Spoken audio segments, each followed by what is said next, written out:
Merhaba arkadaşlar, ben 9 Eylül Üniversitesi Bilgisayar ve Öğretim Teknolojileri Öğretmenliği 3. sınıf öğrencisi Nizihe Emir. Sizlere bugün yansıtıcı öğretimin eğitim öğretim sürecinde kullanılmasından bahsedeceğim. Öğretmenler, yeni nesli Cumhuriyet'in fedakar öğretmen ve eğitimcilerini sizler yetiştireceksiniz ve yeni nesil sizin eseriniz olacaktır. Bu sunumun sonunda öğrenciler, yansıtıcı öğretimin tanımını yapabilecek, yansıtıcı öğretimin nasıl gerçekleştirildiğini öğrenecek, yansıtıcı öğretim araçlarını sayabilecek, yansıtıcı öğretimin yararlarını öğrenecek, yansıtıcı öğretim sürecinin öğelerini söyleyebilecek, yansıtıcı öğretimin amacını öğrenecek. Öğretim, öğrenmeyi kolaylaştıracak etkinlikleri düzenleme, gerekli araç gereçleri sağlama ve rehberlikte bulunma eğilimidir. Öğretim, öğrenmenin gerçekleşmesi ve bireyde istenen davranışların gelişmesi için uygulanan süreçlerin tümüdür. Sizce Ayşe öğretmen ne yapıyor? Neleri öğreteceğim? Öğrenciler nasıl öğrenecek? Sizce bu öğrenciler ne yapıyor? Acaba ne kadar iyi öğrenebildim? Bugün tam olarak öğrenemediğim bir şey var mı? Aklıma takılan sorular nelerdir? Daha iyi nasıl öğrenebilirdim? Bugün öğretilenlerle ilgili daha başka neler yapabilirim? Şimdi konu anlatımına geçeceğiz. Yansıtıcı öğretim reflective teaching nedir? Yansıtıcı öğretim, daha profesyonel ve daha iyi öğretmenler yetiştirilmesine olanak sağlayan bir uygulama ve öğretim yaklaşımıdır. Geleneksel öğretmen eğitimi yaklaşımlarına alternatif olarak ortaya atılan bu öğretim modeli, son yıllarda oldukça önem kazanmış olup ilgili alan yazını hızla gelişmektedir. Kuramsal temelleri ilk kez John Dewey tarafından ortaya atılan bu model, artık günümüzde gelişmiş birçok ülkenin hizmet öncesi öğretmen eğitimi programlarında yer almaktadır. 1980'li yıllardan bu yana yansıtıcı uygulamalar ile ilgili çalışmalara değinilmektedir. Sorumluluk bilincine sahip eğitimciler ve öğrenciler, öğrenme-öğretme sürecinde yerine getirdikleri görevleri bir takım sorularla mercek altına alarak, ürettikleri yanıtlar doğrultusunda daha iyi yapmaya çalışarak, öğretimin niteliğini arttırma arayışı içerisindedirler. Yansıtıcı öğretim 5 mühim soru etrafında toplanır. Ben öğretebilecek miyim? Neleri öğreteceğim? Öğrenciler nasıl öğrenecek? Ben nasıl ve ne şekilde öğreteceğim? Niçin biz öğreteceğiz? Yansıtıcı öğretim, başkalarının duygularına önem vermeyi ön plana çıkaran, öğretimde yapılandırmacılığı önemseyen bir sorgulama yaklaşımı ve yaratıcı sorun çözme etkinlikleri bütünüdür. Yansıtıcı öğretim, öğrenme-öğretme sürecinde yaptığımız her şey konusunda hem kendimize hem de diğerlerine veriler toplama ve çözümlemeler yoluyla ayna tutarak sorunların çözülmeye çalışılması, olumsuzlukların ise daha olumluya götürülmeye ve süreçte yer alan diğerlerinin de yaygınlaştırılmaya, bir başka deyişle olumlulukların kazandırılmaya çalışılması olarak tanımlanabilir. Öğretimde yansıtma basitçe, öğretim süreci sırasında ve sonrasında, öğretim ortamında neler olup bittiğini düşünmek ve bu düşünceler ışığında bir takım değişiklikler yapmak olarak açıklanabilir. Yansıtıcı öğretim, öğrenme-öğretim ortamı üzerinde düşünüp, eylemlerde bir takım değişikliklere gitmek olarak tanımlandığına göre, hem öğretmenlerin hem de öğrencilerin öğrenme-öğretme ortamları hakkında veri toplamaları gerekmektedir. Yansıtıcı öğretimin veri toplama araçları şunlardır: gözlem, eylem araştırması, ses kayıtları, video kayıtları, öğretim günlüğü, ders raporları, araştırma ve anketler. Öğretim günlükleri yazılı ya da kayıtlı öğretim deneyimi raporlarıdır. Günlük, öğretmen ya da öğrencilerin öğrenim işine verdikleri yazılı yanıtlardır. Günlük tutmak iki önemli amaca hizmet eder.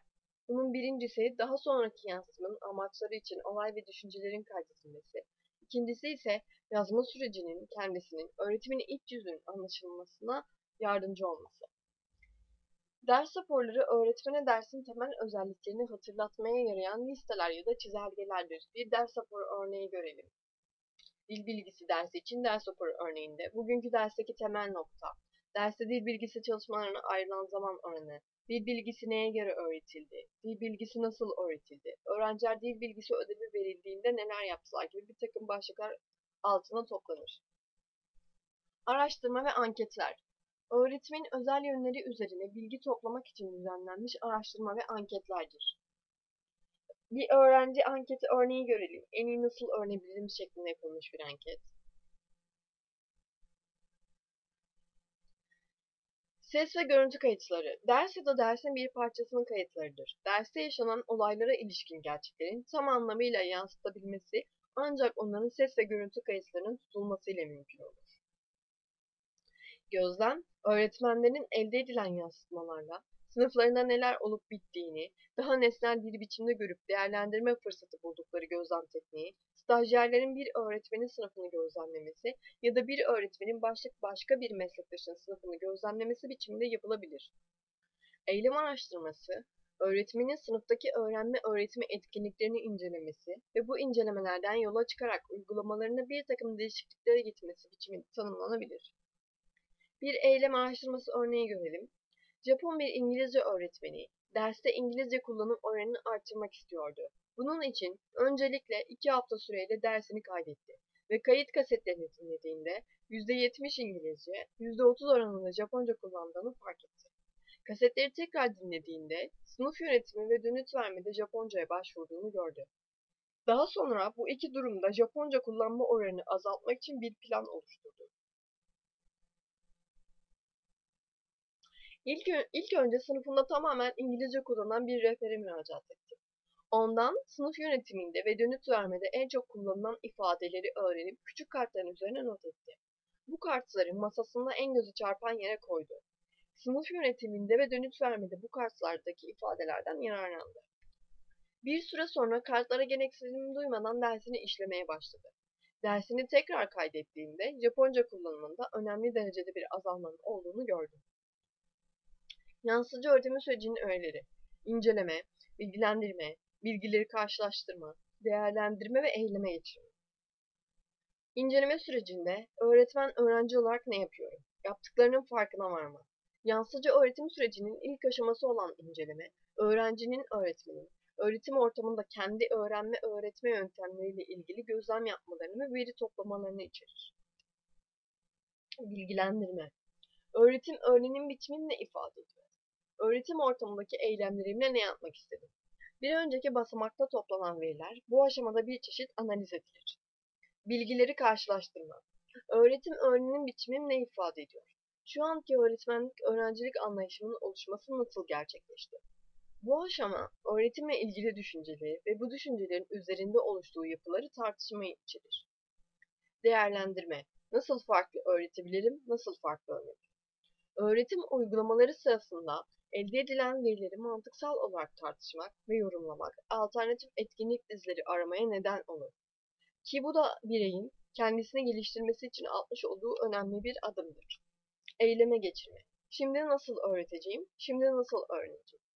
Birey yaptıklarını inceledikten sonra bu etkinliklerin nedenlerini ve varsayımlarını ortaya çıkartarak bu nedenleri eleştirip alternatif etkinlik biçimlerini değerlendirip uygulayarak öğretim uygulamalarını yeniden düzenler.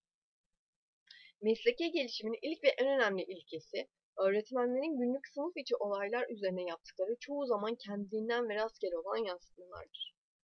Yansımanın en temel iki nedeni şunlardır. Öğretmenin günlük sınıf içi olaylar hakkında düşünüp bu olayları not alması, kendisinin ya da bir meslektaşının daha sonra benzer bir durumla karşılaşması durumunda ona yardımcı olacaktır. Yansıtma yapan kişi hem mesleki gelişimine farkında olur hem de deneyimlerini diğer meslektaşlarıyla paylaşma olanağı bulur. Yansıtıcı öğretimin yararları. Acaba yansıtıcı öğretimin ne gibi yararları olur? Yansıtıcı öğretimin yararları şöyle sıralanabilir. Öğretimin genel niteliğini arttırır. Bilişsel gelişimin yanında duyuşsal ve zihinsel gelişime de kolaylık sağlar. Öğrenci-öğretmen etkileşimini arttırır. Sorunların, çatışmaların çözümünü doğallaştırıp kolaylaştırır. Kişilerin kendi yeteneklerini ve ilgilerini keşfetmelerini sağlar. Öğretmenin öğrencilerini daha iyi anlamasını sağlar. Öğretmenin dersini öğrencilere ve kendi yeteneklerine göre planlamasını ve geliştirmesini sağlar.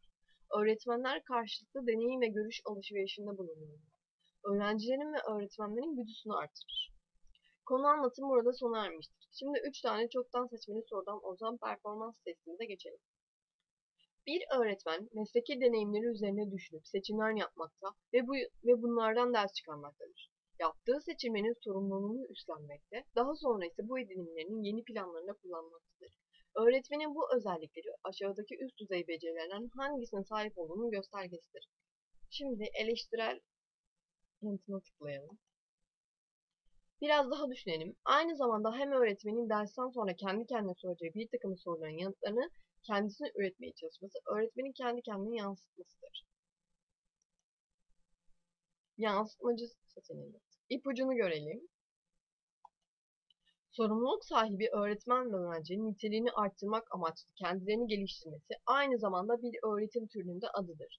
Yansıtmacı öğretime tıklayalım. Yansıtmacı özelliğine sahip öğretmen, dersini öğrencilere ve kendi yeteneklerine göre planlamasını geliştirmesini sağlayabilen kişidir. Diğer soruya geçelim. Aşağıdakilerden hangisi yansıtıcı öğretme veri toplamada kullanılmaz? Öğretim günlükleri, ses kayıtları, anketler, projeksiyon, eylem araştırması. Şimdi eylem araştırması seçeneğine tıklayalım.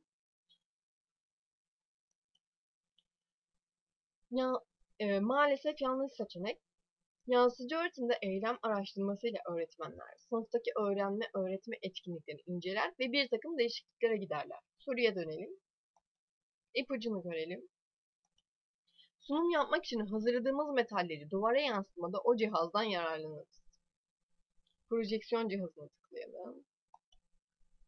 Projeksiyon cihazı yansıtıcı öğretimde kullanılan veri toplama araçlarından biri değildir. Diğer soruya geçelim.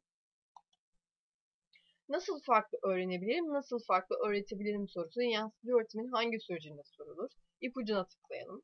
Bilgileri karşılaştırma ve eyleme geçirme süreci arasında yer alır. Değerlendirmeye tıklayalım. Değerlendirme sürecinde öğretim uygulamaları sırasında elde edilen verileri mantıksal olarak tartışmak ve yorumlamak, alternatif etkinlik dizileri aranır. Sunumumuz burada sona ermiştir. Dinlediğiniz ve izlediğiniz için teşekkür ederim.